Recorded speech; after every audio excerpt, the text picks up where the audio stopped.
Welcome back to my channel. അപ്പോൾ guys നമ്മൾ എന്താ പറയുക 3-4 ഐറ്റം കഴിച്ച് എന്താ പറയുക നമ്മൾ വീഡിയോ കാര്യങ്ങളും ഒന്നും ഉണ്ടായിരുന്നില്ല ഗൈസ്. സംഭവം വേറെ ഒന്നുമല്ല, എന്താ പറയുക ചടപ്പായി ഗൈസ്.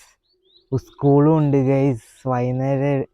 വൈകുന്നേരം വന്ന് വീഡിയോ എടുത്ത് ഒരു കണ്ടന്റ് ഇല്ലാണ്ടാണ് ഗൈസ് വീഡിയോ എടുക്കുന്നത്.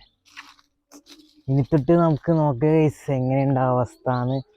ഓക്കെ ഗൈസ്, സബ്സ്ക്രൈബ് ചെയ്യാത്തവരാണ് നിങ്ങൾ, സബ്സ്ക്രൈബ് ചെയ്യുക ഗൈസ്. Bye bye.